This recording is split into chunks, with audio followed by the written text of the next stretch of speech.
한 목소리로 같이 읽겠습니다. 시작. 여자의 말이 내가 행한 모든 것을 그가 내게 말하였다 증언하므로 그 동네 중에 많은 사마리아인이 예수를 믿는지라. 사마리아인들이 예수께 와서 자기들과 함께 유하시기를 청하니 거기서 이틀을 유하심에 예수의 말씀으로 말미암아 믿는 자가 더욱 많아 그 여자에게 말하되 이제 우리가 믿는 것은 내 말로 인함이 아니니 이는 우리가 친히 듣고 그가 참으로 세상의 구주신 줄 알미라 하였더라. 아멘. 오늘 본문은 이제 예수님이 사마리아 땅으로 가셔서 수가 성읍에서 그 사마리아 여인을 만났던 이야기의 마지막 결말 부분입니다. 우리가 방금 함께 읽었듯이 이 여인이 물동이를 버려두고 동네 사람들을 찾아갑니다. 그리고 소리를 지죠.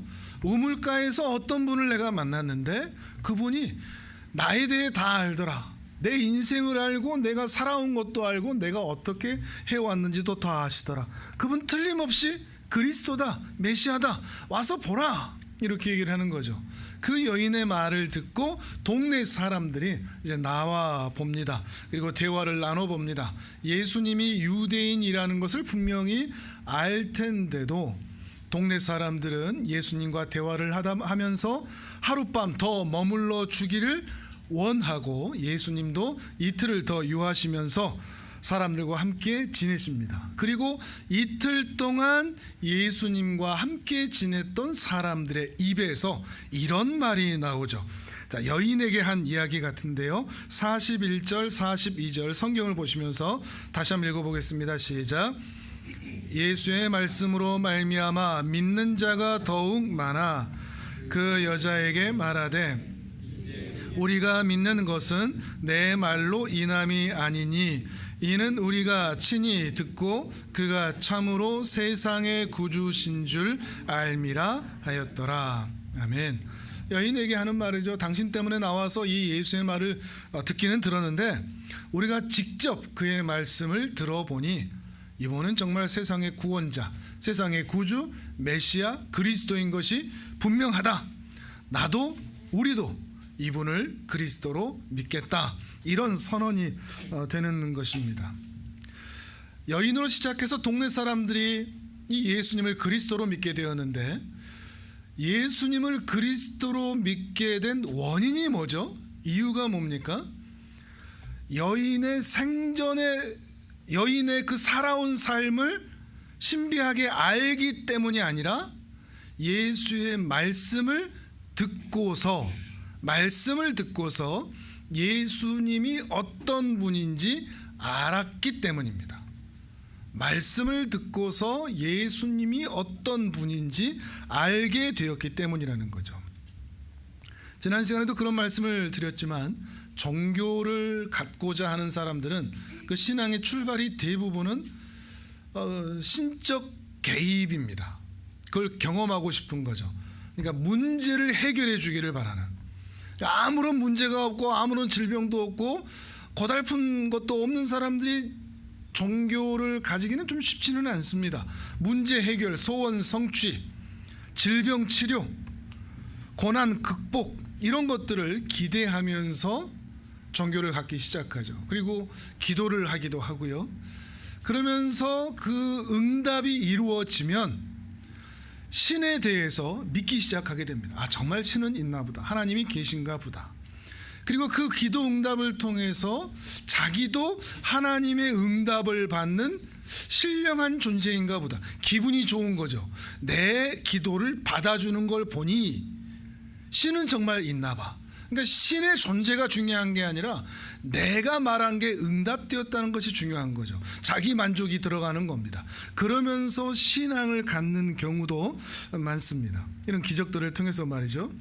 물론 하나님께서 한 사람을 부르시기 위해서 기적을 사용하기도 하지만 기적이 기독교 신앙의 근거가 될 수는 없습니다. 내가 기도했는데 말이야 기도 응답을 받았어. 정말 하나님이 계신 것 같아.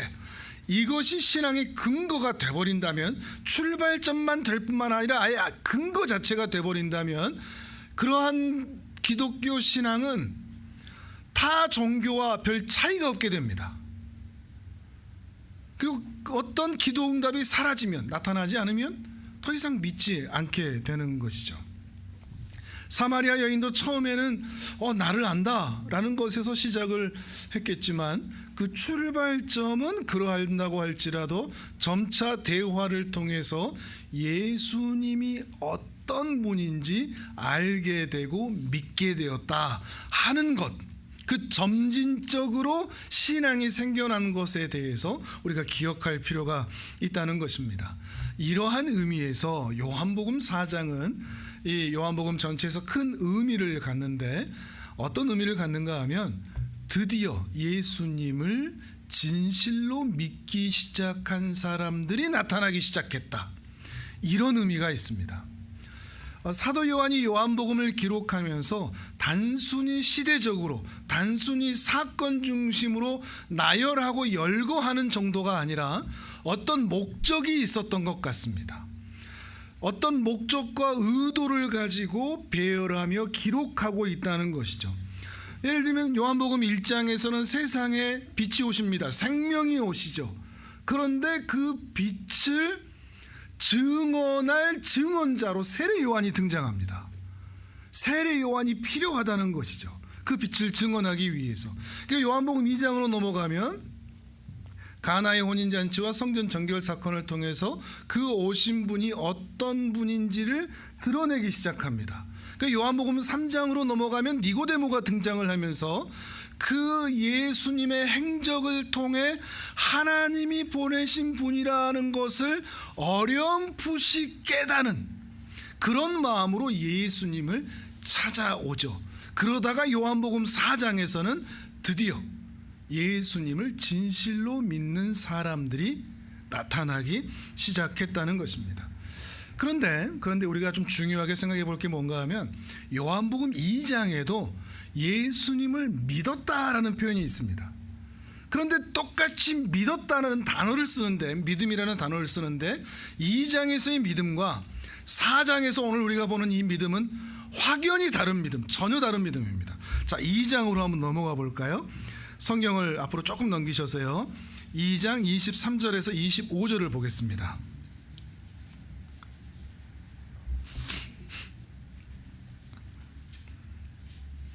요한복음 2장 23절에서 25절까지.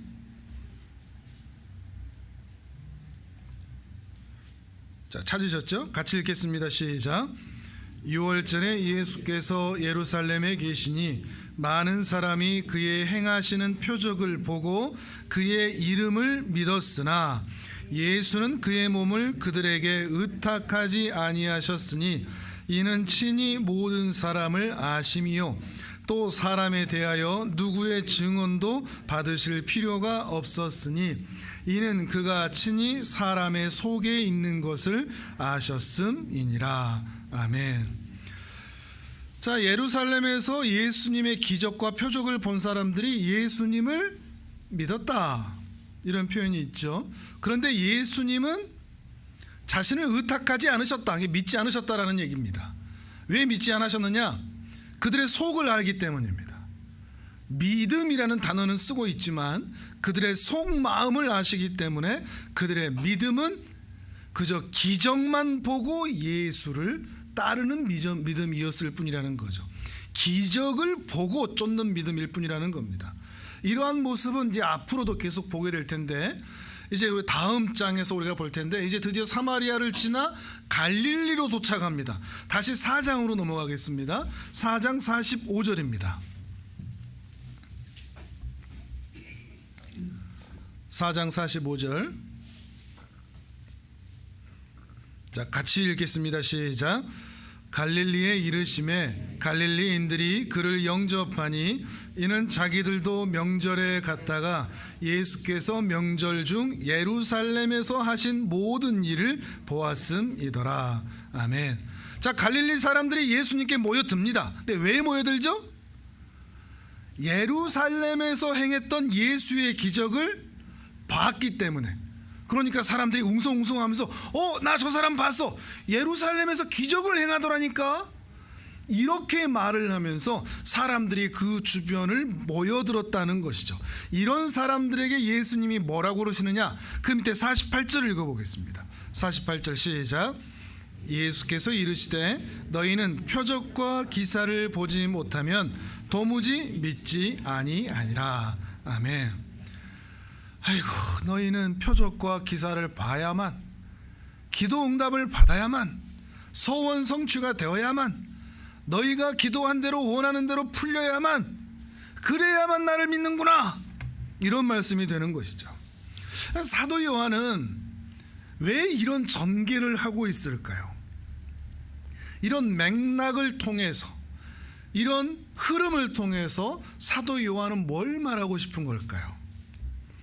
하나님이신 예수님이 자기 백성을 찾아오셨는데 사람들이 하나님을 알아봤다 못 알아봤다, 못 알아보고 있다, 이 말을 하고 있는 겁니다. 더 나아가서 못 알아볼 뿐만 아니라 알아볼 수 있는 실력도 없다, 이것을 말하고 있는 것이죠. 사람들이 하나님이신 예수님을 영접하는 일에 얼마나 부족한지, 그들 스스로의 힘으로는 불가능한 존재인지를 말하고 있는 것입니다. 이것이 요한복음 1장부터 4장까지 강조되고 있는 내용입니다. 우리는 단지 이 문맥을 생각하지 못하면 가나의 혼인잔치, 물이 변하여 포도주가 됐대, 니고데모가 있었대, 사마리아 여인을 만났대, 이렇게 사건과 인물 중심으로만 볼 수밖에 없습니다. 그런데 이런 문맥, 흐름을 같이 본다면 사도 요한이 지금 무엇을 말하고 있는지, 바로 사람의 비참함, 사람의 부족함, 이것을 말하고 있는 것이죠. 다시 한번 말씀을 드리면 요한복음 1장에서는 생명이신, 빛이신, 하나님의 말씀이신 하나님께서, 성자 하나님께서 이 땅에 사람으로 오셨습니다. 그런데 그 오신 하나님을 오셨다고 증언해 줄 사람이 필요한 겁니다.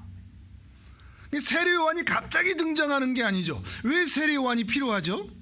그가 믿음이 대단해서? 아닙니다. 사람들이 못 알아보니까. 자기 백성을 향해서 창조주가, 그 아버지가 아들을 찾아왔고 어머니가 딸을 찾아왔는데 아들이 부모를 못 알아보는 것입니다.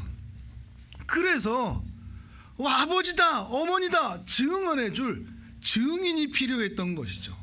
그래서 세례 요한이 등장하고 있다는 것입니다. 이런 부분만 봐도 인간이 하나님을 아는데, 진리를 아는데, 생명을 아는데 얼마나 어두운 영적 소경 같은 존재인지를 확인하게 되는 거죠. 이게 요한복음 1장입니다.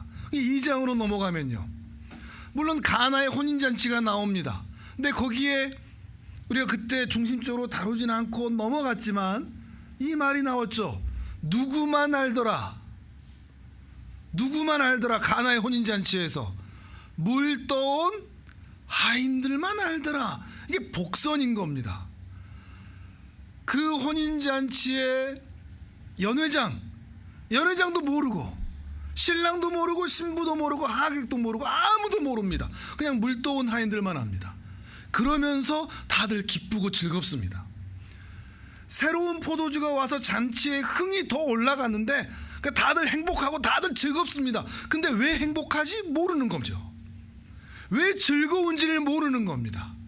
이 잔치가 왜 행복하게 되었는지, 잔치의 기쁨이 왜 이렇게 가득한지 아무도 모른 채 그냥 다들 기뻐하고만 있는, 그러면서 물떠온 하인들만 알더라, 이렇게 이야기를 하고 있는지를 우리는 생각해 볼 이유가 있는 거죠.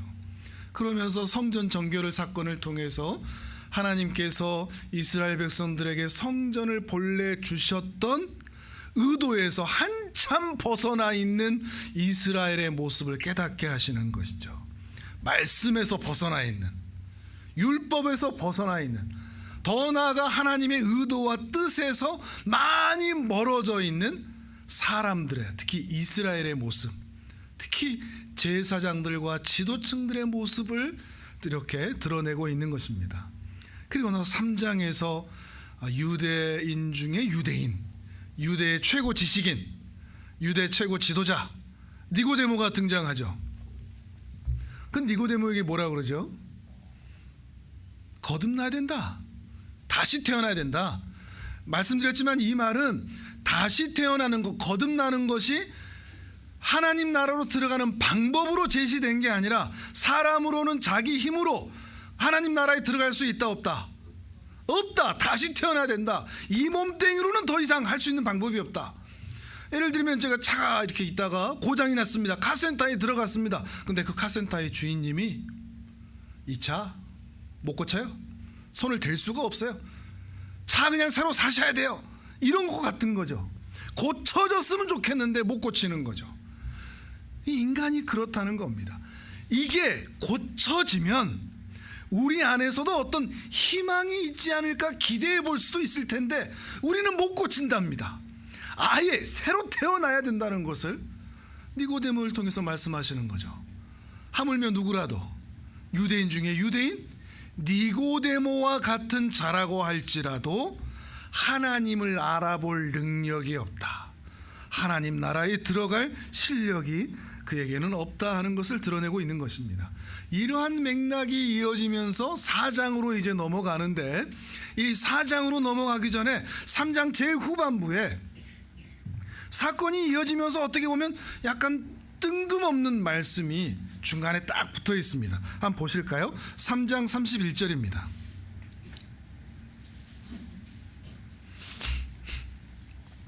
저는 여러분의 이 책장 넘기는 소리, 성경 책장 넘기는 소리가 얼마나 귀에 달콤한지 모릅니다. 근데 4장에서 3장으로 넘어오는데 왜 이렇게 오래 걸리는지 4장에서 2장 가는 것도 오래 걸리고 막 여러 장 그렇게 한 장만 넘겨도 될 텐데 장수가 여러 장 넘기는 소리가 난단 말이죠. 자, 3장 31절부터 제가 한번 보겠습니다. 위로부터 오시는 이는 만물 위에 계시고 땅에서 난 이는 땅에 속하여 땅에 속한 것을 말하느니라. 하늘로부터 오시는 이는 만물 위에 계시나니 그가 세례 요한이 친히 보고 들은 것을 증언하되 그의 증언을 받는 자가 없도다. 세례 요한이 증언을 하는데 그 증언을 받아내는 자가 없도다. 33절에 그의 증언을 받는 자는, 세례 요한을 통해서 말하는 그 증언을 받는 자는 하나님이 참되시다고 인증해 주시는 것이다, 인쳐 주시는 것이다 라고 얘기하는 거죠. 근데 사람의 모습은 어떠냐? 34절에서 36절까지 읽어보겠습니다. 시작. 하나님이 보내시는 이는 하나님의 말씀을 하나니 이는 하나님이 성령을 한량없이 주심이니라.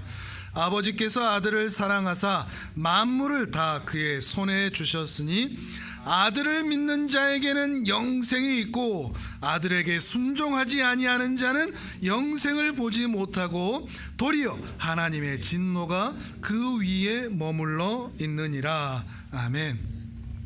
3장 중간에 왜 이게 박혀 있는지 조금 이해가 되시죠? 자기 백성도 하나님을 알아보지 못하는 상황, 이게 바로 인간의 현실이라는 거죠. 그 증언을 받기만 하면, 세례 요한의 말을 듣기만 하면, 받아들이기만 하면, 믿기만 하면 하나님의 자녀로 인쳐주신다는데 안 듣는다는 겁니다. 이게 유대인의 현실이라는 것이죠. 그저 기적과 표적만을 요청할 뿐입니다. 처음에 말씀드렸듯이 인간은 고난 극복, 문제 해결, 이것들을 더 원하고 기대한다는 것이죠. 이런 정황 가운데, 이런 사람의 현실 가운데 예수님은 의도적으로 진짜 자기 백성을 찾아 말씀을 영접할 수 있는 사람들을 찾아 마치 표본으로 보이시려고 하시는 듯이 사마리아 땅으로 찾아가신 겁니다. 이 예수님의 의도를 조금 더 알 수 있겠습니까? 우리 볼륨을 살짝만 좀 더 낮춰 보실래요? 화울이 살짝 나는 것 같습니다. 그런데 이 사마리아 사람들, 우리가 알다시피 혼혈인들입니다. 계속 말씀드렸죠. 유대인들과 이방인들 사이에 혼혈인으로 태어나서 유대인들에게 괄시와 멸시를 받던 족속들이었습니다. 근데 매우 독특하게도 예수님은 이런 사마리아인들에게 먼저 찾아오셔서 그들을 통해서 복음의 열매를 맺기 시작한다는 거죠. 어떻게 보면 복음에서 멀 수 있는, 복음을 알아듣지 못하는 사마리아 오경을 가지고 있고, 예루살렘이 아닌 그리심산에서 하나님께 예배드린다고 믿고 살아왔었던 그런 사람들을 찾아오셔서 유대인들보다 먼저 복음의 열매를 거기에서 따내시는 놀라운 일이 이 4장에서 일어난 것입니다. 그래서 4장이 더 놀라운 것입니다. 근데 더 놀라운 건 뭐라고요? 유대인에게는 없던 모습, 사마리아 땅에서는 예수님이 어떤 기적이나 이적이나 표적을 행하시지 않았다고요. 여인과도 그렇고 동네 사람들과도 그렇고 그냥 밋밋한 대화, 평범한 대화, 그저 하나님의 말씀, 이것을 전하는 중에 여인도 동네 사람들도 신앙의 내용이 만들어지고 있다는 것입니다. 물론 기적이나 이적이 기독교에서도 아예 없다 이런 말씀은 결코 아닙니다. 하나님은 전능하시기 때문에 얼마든지 이 기적과 이적을 사용하실 수도 있습니다. 그런데 우리는 기적과 이적을 오해하는데, 이런 기적과 이적, 또 문제 해결, 기도 응답, 소원 성취, 이런 것들은 항상 신자의 영적 유익을 위해서 주시는 것들이지 우리의 물질적인 복과 체험을 위해서 주시는 것은 아닙니다.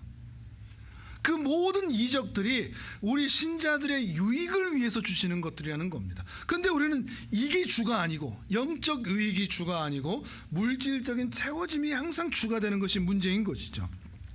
그런데 이 사마리아 땅에서는 이런 이적조차도 일어나지 않은 겁니다. 기적이 일어나지 않았다는 말이죠. 오직 뭐만 있었다고요? 말씀만 있었다고요. 말씀만. 이게 놀라운 일이죠. 예수님은 말씀만으로 사람들을 만났고, 사람들은 말씀만으로 예수님을 믿었습니다. 말씀만으로. 이게 어떤 이야기인가 하면, 지난번에도 그런 말씀을 드렸듯이 예수님이 하나님이라는 것을 알아볼 수 없는 조건, 예수님이 하나님인 것을 드러낼 수 없는 그런 조건, 평범한 조건, 그런 조건에서 예수님은 하나님의 말씀만으로 예수 그리스도를 믿고 따르는 신비로운 일이 일어나도록 한 것이죠. 구원은 이런 것입니다. 구원은 하나님의 말씀을 통해서 일어나는 것입니다. 말씀을 듣고 예수님이 어떤 분인지 알아가고 믿어가는 것이죠.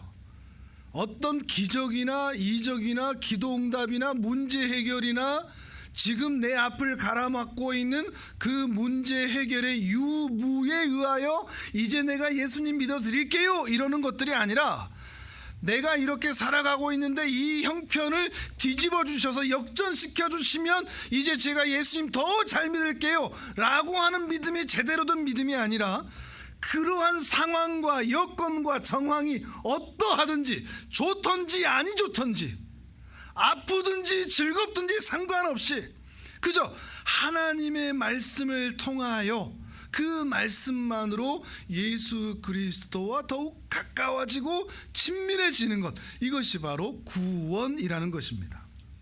그래서 구원은 항상, 기독교에서는 항상 하나님의 말씀이 강조되는 이유가 바로 거기에 있죠. 그리고 말씀이신 예수 그리스도가 중요하게 드러나는 것도 마찬가지라는 것입니다. 자, 우리 요한복음 1장을 한번 찾아보겠습니다. 요한복음 1장.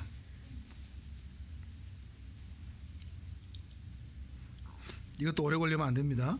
요한복음 1장 1절에서 3절입니다. 왜 말씀이 강조되느냐? 1장 1절에서 3절, 우리가 이 부분을, 이 말씀을 볼 때도 말씀을 드렸었는데요, 다시 한번 확인을 시켜드립니다. 1절에서 3절 읽어보겠습니다. 시작. 태초에 말씀이 계시니라. 이 말씀이 하나님과 함께 계셨으니 이 말씀은 곧 하나님이시니라. 그가 태초에 하나님과 함께 계셨고 만물이 그로 말미암아 지은 바 되었으니 지은 것이 하나도 그가 없이는 된 것이 없느니라. 아멘. 태초에 말씀이 하나님과 함께 계셨습니다. 그리고 이 말씀도 하나님이시다 그럽니다. 하나님이 계시고 말씀이신 하나님이 계시고 또한 본래 계셨던 하나님이 계신 거죠. 그러니까 말씀인 성자 하나님과 성부 하나님이 함께 계셨다, 이 말을 하고 있는 것입니다. 그리고 이 말씀이 온 세상을 창조하셨다고 그러죠. 그리고 이 말씀인 하나님이 어두운 세상을 비추기 위해서 사람으로 이 땅에 오셨는데 그분이 누구시라고요? 이 예수님이다. 사도 요한의 입장에서 자기가 그렇게 평생을 따라다녔던 그 예수가, 자기와 함께 먹고 마시고 손으로 만지고 얼굴로 보던 그 예수가 사실은 태초부터 있었던 성부 하나님과 여호와 하나님과 함께 있었던 바로 그 말씀이시다, 이 선언을 하고 있는 것입니다. 그런데 왜 이 성자 하나님을 말씀이라 이렇게 표현을 할까요? 왜 성자 하나님이 말씀이라고 그러죠? 우리는 하나님이 말씀이시다 이렇게 얘기하면 늘 문자적으로 생각합니다. 그러니까 성경책이라고 생각을 합니다. 말씀을 그러니까 많이 알아야 되니까 묵상도 많이 하고 암송도 하고 뭐 이렇게 된다, 이렇게 문자적인 또는 문자의 종합, 이렇게 생각하는 경향이 있는데 단순히 그렇게 말할 수 있는 성질이 아닙니다. 자, 요한복음 14장 6절입니다. 이건 오래 걸릴 것 같아서 화면으로 준비했습니다. 자, 함께 보겠습니다. 요한복음 14장 6절 7절 시작. 이르시되 내가 곧 길이요 진리요 생명이니 나로 말미암지 않고는 아버지께로 올 자가 없느니라. 너희가 나를 알았더라면 내 아버지도 알았으리로다. 이제부터는 너희가 그를 알았고 또 보았느니라. 아멘. 자, 예수님은 현재 육체로 와셨습니다. 그러나 하나님은 여전히 영으로 계십니다. 그런데 그 영이신 하나님은 우리 사람이 보거나 만지거나 들을 수가 없습니다. 그래서 그 하나님을 보이기 위해 예수님이 육을 입어 이 땅에 오신 겁니다. 그래서 그 보이지 않는 영이신 하나님을 육을 입으신 예수님께서 다 보이신다는 의미입니다. 오직 그래서 뭐라고 그러죠? 내가 곧 길이요 진리요 생명이다. 아버지께로 갈 수 있는 유일한 길. 여기서 길, 진리, 생명, 이게 이제 영어로 하거나 헬라어로 하거나 다 더로 쓰였습니다. the way, the truth, 이렇게 어로 쓰이지 않았습니다. 막연하게 길, 막연하게 진리가 아니라 유일한 길, 단 한 길, 하나님을 보일 수 있는 유일한 길, 유일한 진리, 유일한 생명이라는 의미인 것이죠. 그러니까 예수님을 외에는 누구도 하나님을 보일 수가 없었던 겁니다. 그러니까 1장에서 세례 요한이 등장을 해서 사명을 받아 하나님을 증언하는 자로 필요했던 것이죠. 근데 말이라는 게 뭐죠? 말이라는 것은 그 사람이 하고 있는 생각 또는 계획 또는 그 마음의 성품까지를 드러내는 게 말입니다. 말이 없이는 그 사람의 생각을 알 수가 없습니다. 눈빛만 봐도 알아요? 아니요, 그럴 수 없습니다. 말하지 않아도 알아요? 아니요, 그럴 수 없습니다. 말은, 언어는 그 사람을 드러내주는 겁니다. 성자 하나님은 말씀이셔서 성부 하나님의 마음에 있는 생각과 계획과 의도와 심지어는 성품까지도 그대로 드러내시는 분이십니다. 조금의 차이도 없이, 조금의 이견도 없이. 그러나 사람은 겉과 속이 달라서 우리의 속마음에 있는 것이 밖으로 나올 때는 전혀 다르게 나타나죠. 속으로는 사랑하는데 겉으로는 퉁명스럽게 나타나기도 하고, 겉으로는 사랑의 말을 하는데 속으로는 음흉한 이리가 들어올 수 있는 게, 그게 바로 우리 인간의 연약한 모습입니다. 그런데 예수님은 성부 하나님에게 있는 모든 것을 완전하게 드러내신 것이죠. 그래서 예수님을 하나님의 독생자라고도 표현하는 겁니다. 그저 한 아들이다 정도가 아니라 하나님을 그대로 재현해낸 유일한 독생자, 단 한 분이라는 것이죠. 이 말은 어떤 의미까지 포함하느냐, 성부 하나님의 모든 것을 다 안다 정도가 아니라 기계적인 알미 아니라 관계적 알미입니다. 그만큼 친하다, 친밀하다, 가깝다, 사랑한다라는 의미도 포함하고 있습니다. 제가 이 부분을 설명할 때마다 항상 예로 들었던 말씀이 있죠. 잠언 8장입니다. 이것도 오래 걸릴까봐 화면으로 준비했습니다. 화면을 같이 보겠습니다. 8장 22절에서 31절까지의 태초에 성부 하나님과 성자 하나님이 어떤 관계로 있었고 무엇을 하셨는지 다시 한번 확인하시길 바랍니다. 같이 읽습니다. 시작.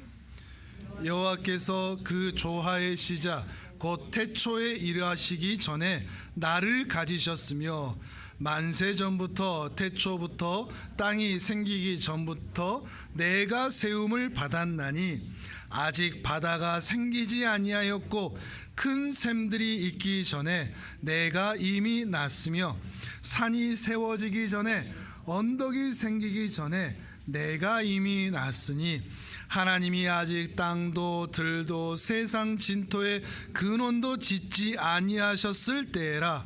그가 하늘을 지으시며 궁창을 해면에 두르실 때에 내가 거기 있었고 그가 위로 구름 하늘을 견고하게 하시며 바다의 샘들을 힘있게 하시며 바다의 한계를 정하여 물이 명령을 거스르지 못하게 하시며 또 땅의 기초를 정하실 때에 내가 그 곁에 있어서 창조자가 되어 날마다 그의 기뻐하신 바가 되었으며 항상 그 앞에서 즐거워하였으며 사람이 거처할 땅에서 즐거워하며 인자들을 기뻐하였느니라. 아멘.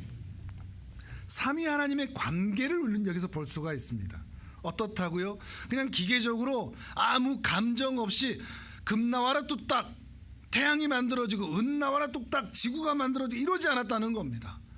서로 사랑하시는 관계, 특별히 이 사랑을 뭐라고 표현하죠? 30절에 그의 기뻐하신 바가 되었다. 성부 하나님이 성자 하나님을 기뻐하신다는 겁니다. 여기서는 잠언에서는 지혜라는 말로 표현이 되는데요, 말씀이신 하나님, 지혜이신 하나님, 그 하나님을 기뻐하셨다는 것입니다. 그리고 그 앞에서 성부 하나님을 즐거워하셨다. 이런 사랑을 얘기하는 거죠. 이심전심, 사람처럼 겉과 속이 다르지 않은, 표리부동하지 않은, 그 생각이 똑같은, 그 마음이 똑같은 부부 일심동체가 바로 여기에서 나오는 것이죠. 삼위일체 하나님이라는 것이 바로 이런 의미라는 것입니다. 그런 의미에서 믿음이라는 것은, 또한 구원이라는 것은 이런 하나님과의 친밀함으로 이해가 되어야 됩니다. 구원받았다 하는 것은 하나님과 친해졌다는 겁니다. 믿음이 생겼다라고 하는 것은 이제 하나님과 가까워졌다, 이런 의미여야 합니다. 그저 지식이 많아졌다, 이제 내가 알게 됐다 정도의 차이가 아닙니다. 예수, 천당, 불신, 지옥, 이것만으로 구원을 다 설명할 수가 없습니다. 왜죠? 예수, 천당, 불신, 지옥은 내가 예수 믿으면 천국 가고 내가 예수 안 믿으면 지옥 간다, 사람 중심입니다. 거긴 하나님의 은혜가 끼어들 자리가 없습니다. 그러니까 내가 천국 가는 게 중요하죠. 그래서 기독교를 믿는 겁니다. 내가 지옥 안 가는 게 중요하죠. 그래서 기독교를 믿어주는 겁니다. 그렇지 않습니다. 우리는 천국에 왜 가고 싶죠? 거기 하나님이 계시기 때문에 가고 싶은 겁니다. 거기에 금으로 된 집이 있고 보석으로 깔린 길이 있어서가 아니라 아무것도 없어도 상관없습니다. 거기 하나님만 계신다면. 우리는 왜 지옥을 가기 싫죠? 지옥에는 엄청난 형벌이 있을 것 같기 때문이 아닙니다. 거기에는 하나님이 안 계시기 때문에 우리는 가기 싫은 겁니다. 구원은 하나님과 어떤 관계성이냐입니다. 믿음은 하나님을 내가 어떻게 바라보느냐 하는 것입니다. 나도 하나님과 친밀해지고 싶은 거, 나도 하나님과 가까워지고 싶은 거, 이것이 우리 신자의 믿음이요 신자의 구원이라는 것입니다. 영생이라는 의미도 마찬가지입니다. 요한복음 17장 3절입니다. 이것도 화면으로 보겠습니다. 같이 읽겠습니다. 시작. 영생은 곧 유일하신 참 하나님과 그가 보내신 자 예수 그리스도를 아는 것이니이다. 아멘. 영생이라는데 이 이터널, 이게 의미가 좀 이상하죠. 보통 영생 그럼 뭐죠? 오래 사는 거죠. 어디서? 영생은 누구에게나 주어집니다. 하나님 나라가 완성되면 사람은 두 부류로 나눠집니다. 천국에서 영원히 살든지 지옥에서 영원히 살든지. 영생은 주어집니다. 그런데 그 영생을 어디에서 보내느냐, 이것이죠. 근데 우리는 영생하면 천국에서 영원히 사는 것, 불로장생, 아프지도 않고 기침도 하지 않고 근심도 없고 걱정도 없고 싸움도 없는 곳, 그곳에서 영원히 사는 것이라고 생각을 합니다. 그런데 예수님은 영생을 그렇게 설명하지 않으십니다. 뭐라고 그러죠? 아는 것이라고 그럽니다. 아는 것. 누구를? 하나님을 알고 예수님을 아는 것, 아는 것이라고 그럽니다. 근데 여기에서 이 안다라는 단어가 지적인 정보를 안다가 아닙니다. 친밀한 관계로 안다는 겁니다. 우리 사람 사이에서는 부부가 아는 것처럼 아는 겁니다. 가장 친밀한. 그래도 부부는 눈빛만 봐도 아는 그런 것들이 좀 생겨나죠. 말하지 않아도 아는 그런 것들이 조금씩은 더 닮아가죠. 그렇게 아는 겁니다. 친밀히 아는 것. 이 영생을 오래 사는 것이라고 말하지 않고 친밀히 아는 것이라고 말하는 것은, 우리 신자가 예수 그리스도를 믿어 하나님 나라의 축복으로 들어가는 약속이 주어져 있는데, 그 약속이 뭐냐? 천국 간다 지옥 간다가 아니라 예수 그리스도를 친밀히 아는 자리까지 간다, 이겁니다. 이게 우리에게 주어진 약속이자 복입니다. 하나님을 친밀하게 아는 것, 남편을 알듯 아내를 알듯 부모를 알듯 자녀를 알듯 내 사랑하는 사람을 알듯 그분을 친밀히 알아가는 것, 가까워지는 것, 이것이 영생이라는 것이죠. 물론 천국에서, 하나님의 나라에서. 그래서 우리는 이 땅에서도 그 천국을 누릴 수 있다는 것이 그런 의미가 되는 것입니다. 천국에 가서야 그렇게 하나님을 아는 게 아니라 하나님의 은혜로 오늘도 하나님을 그렇게 알아갈 때 나는 영생의 은혜를 누리고 있는 겁니다. 그 하나님과 내가 친밀해질 때 하나님이 간절하게 여기시는 것이 무엇인지, 그 간절하심이 나의 간절함이 되고, 하나님이 아픔에 무엇인지 나도 함께 아파하는 것, 하나님의 공의를 나도 같이 공의롭다고 하고, 하나님이 불의하다고 말하는 것을 나도 함께 불의하다고 말할 수 있는 것, 이게 친밀한 거죠. 그런 감정이, 그런 기회가, 그런 관계가 바로 영생인 것입니다.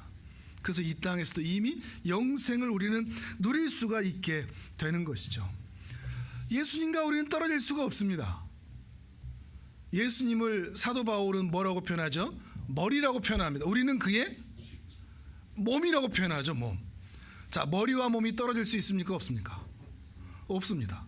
예수님은 이 머리셔서 자꾸 우리 몸에 찾아오십니다. 친하게 지내자, 사랑한다, 이렇게 하시는데 우리는 자꾸 어떻게 하는 줄 아십니까? 가세요 막 머리를 막 밀어냅니다. 뜯어버리려고. 뭐 하려고? 죽으려고 환장한 거죠. 표현이 좀 너무 과한가요? 우리는 이 예수님과의 관계를 너무 모르는 거죠. 예수님을 잘 모르는 겁니다. 예수님의 사랑도 모르고 예수님이 어떻게 우리와 붙어 있는지도 모르는 거죠. 옆에 건물, 그 건물, 큰 건물 있죠. 효인재활병원, 농협 하나로마트. 이 건물은 시세가 어느 정도 할까요? 10,000원보다는 비싸겠죠. 이렇게 예수님 우리가 압니다. 무슨 말인가 하면 두루뭉술한 거죠. 10,000원보단 비싸게 좀 맞는 말이죠. 틀린 말은 아니지 않습니까? 근데 엉성한 말이죠. 두루뭉술한 말이고. 예수님은 어떤 분일까요? 힘이 좀 세겠지, 뭐 다 아시겠지, 끝. 이거 엉성한 거죠. 예수님을 어떻게 표현하지를 못하는 겁니다. 하나님이 우리를 사랑하신다는 것이 무엇인지를 구체적으로 알지를 못하는 겁니다. 그 머리가 내게 날마다 찾아오신다는 것을 헤아리지 못한 채 우리는 계속 밀어내고 있는 것이죠. 물가에는 민감하고 주식에는 민감하고 비트코인도 민감하고 이자도 민감하면서 우리는 예수님에 대해서는 너무나 모르는 것 같습니다. 예수님의 마음도 우리는 알아내지 못하는 것 같습니다. 한겨울 얼음처럼 얼어버린 우리의 마음에 찾아오셔서 봄날의 햇살처럼 우리의 마음을 녹여주신 주님, 그 주님 앞에 우리는 참 생뚱맞게 쌀쌀하게 서 있는 것 같습니다.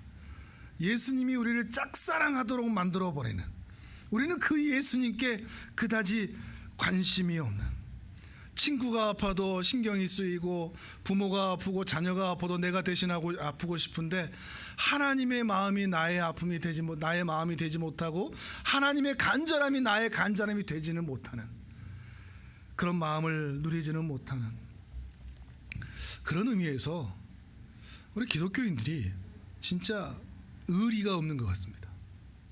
기독교 신앙에도 좀 의리가 요구되는 것 같습니다.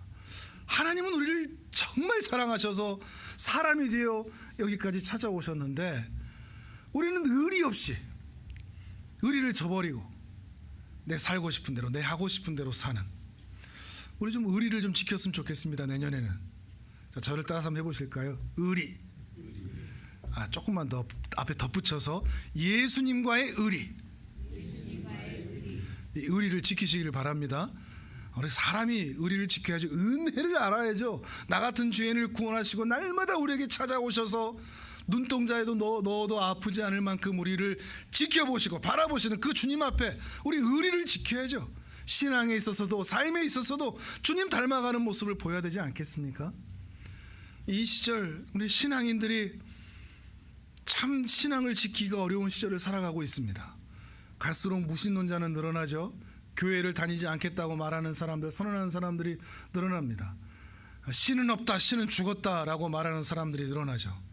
거기다가 일부 그리스도인들은 철진한 이념을 가지고 사회를 망가뜨리고 교회를 망가뜨리고 세상을 어지럽게 하는 그런 사람들 틈바구니 속에서 우리가 살아가고 있습니다. 이 가운데 우리는 어떻게 살아야 될까요? 그리스도인답게 사는 것, 그게 우리한테 있을까요?